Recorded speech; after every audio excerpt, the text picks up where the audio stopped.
गुरुर्ब्रह्मा गुरुर्विष्णू गुरुर्देव महेश्वरा गुरु साक्षात परब्रह्म तस्मै श्री गुरुवे नमः.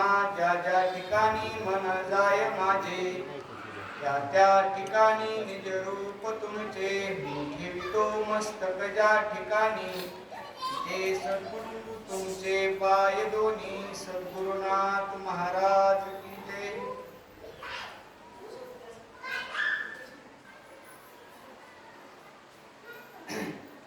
आज 14वा पुण्यतिथी सोहळा.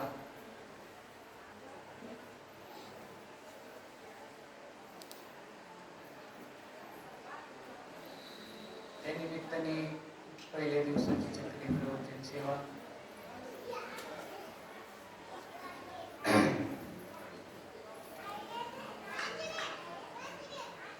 बंटी भाऊनी सांगितलं तसं सेवा म्हणायला सुद्धा लय मोठा अधिकार लागतो. वास्तविक सेवा शब्द खूप मोठा आहे आपल्यासाठी. ती होतच नाही आपल्याकडून आणि मी उपदेश पण म्हणणार नाही. असो.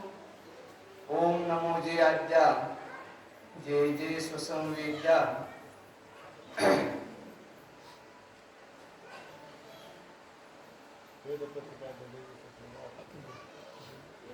ओम नमो जय आद्या वेद प्रतिपाद्या जय जय स्वसंवेद्या आत्मरूपा देवा तुझी गणेशु सकलार्थमती प्रकाशु मने निवृत्तीदासु अवधारी जोडी.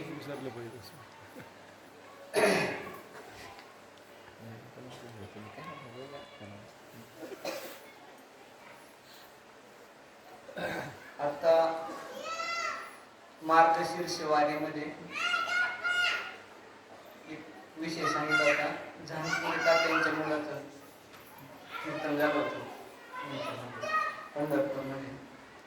त्यांनी थोडासा तो विषय सांगितला. तो सांगायला आपल्याला ज्ञानेश्वरीवर प्रवचन करतं किंवा भूमीवर बोलणं कितपत आपल्यासाठी कसं एवढंच मला थोडक्यात सांगायचं. ज्यावेळेस ज्ञानोबांचा साक्षात्कार झाला नाथबाबांना की कंठाला मुळी लागली, ज्ञानेश्वरीची शुद्धता करायची. वास्तविक शुद्धता कशी होती ती की त्या काळाची जी भाषा आहे कालानुरूप बदल होत जातो भाषेचा. आता आपल्याला हे वरचे जर वाचलं तर सहज कळत नाही सगळ्यांना. आता जे त्यातले अभ्यासक असतील ज्यांनी तिथलं चिंतन झालंय त्यांना सहज अवलोकन होतंय त्या गोष्टीचं. ती तिथपर्यंत त्यांची पोच गेलेली. पण समाजाला सहज समजण्याचं की आज भाषा नाही म्हणून परत जोग महाराजांनी त्याच्यावर खाली भाषांतर केलं, ते लिहिलं. ते सहज समजतंय म्हणजे समजण्यापर्यंत समजतंय, समजून घेण्यापर्यंत सद्गुरु शिवाय समजूच शकत नाही असं आहे. तर त्यावेळेस बराच लावा जमा केला होता आळंदीला. तर ते गेलेल्या सगळ्यांचं उत्खननाचं काम केलं. पण आतमध्ये जाताना नाथबाबा एकटेच गेले. गेल्यानंतर पाहिलं 2 समया लावलेल्या पुढं ज्ञानेश्वरी ठेवलेली, ध्यानस्थ बसलेले ज्ञानोबा.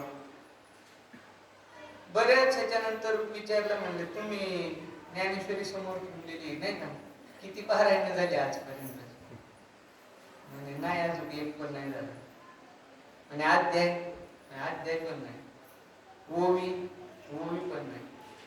म्हणजे काय होतंय ओम तेवढंच म्हणलं की स्वस्वरूपाला जाते. परत तिथून पुढे समाधी लागते. समाधीतून बाहेर आलं का तेवढा शब्द दिसतोय आणि परत त्या स्थितीला. आजपर्यंत ती स्थिती आपल्यासारखे काय ओवीचं फोड करून सांगावं. खूप खूप ज्ञानवान मंडळी येतं.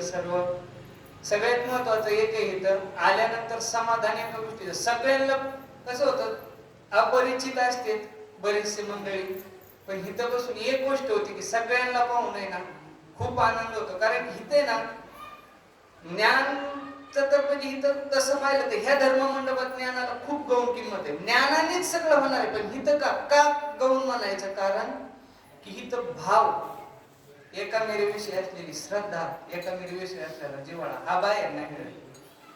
बाकी सगळं एका शब्दावरती 6 महिने प्रवचन करणारे प्रवचनकार असतील त्यांचंही ज्ञान तितकं म्हणजे उचितच आहे. ते जीवाच्या उद्धारासाठीच आहे. त्याला आपल्याला नाही म्हणायची सोय नाही, किंवा आपण त्याला ही, कारण आपल्याकडे तितकी हीच नाही की ती योग्य आहे काय योग्य त्याची ठरवू शकत नाही. पण हिथं जी गोष्टीने आपल्याला आज समाधान कशाने मिळते ते पाहिलं पाहिजे ना. हिथं आल्यानंतर समजा तुम्हाला पाहिलं ना, नुसतं पाहिलं तरी जर समाधान होते, तर ते मिळवण्यासाठी जर आणखी खटाखट करीत बसलं त्याचा काय उपयोग आहे. ते जे हित आहे ना त्याच्यासाठीच फक्त यायचं, सगळ्यांचं दर्शन होतं. आणि जसं सांगितलं भाऊंनी, एक जरी वाक्य आणि तसंच आहे धनराज बाबांनी मी सांगत असेल, अनमान फटका म्हणजे बस स्टँडवरच अनाउन्समेंट सारखी चालू असते. म्हणजे ती कॉलेजच्या पोरांसाठी असते का, त्यांना रोजच्या गाड्या माहिती, त्यांना गरज नाही.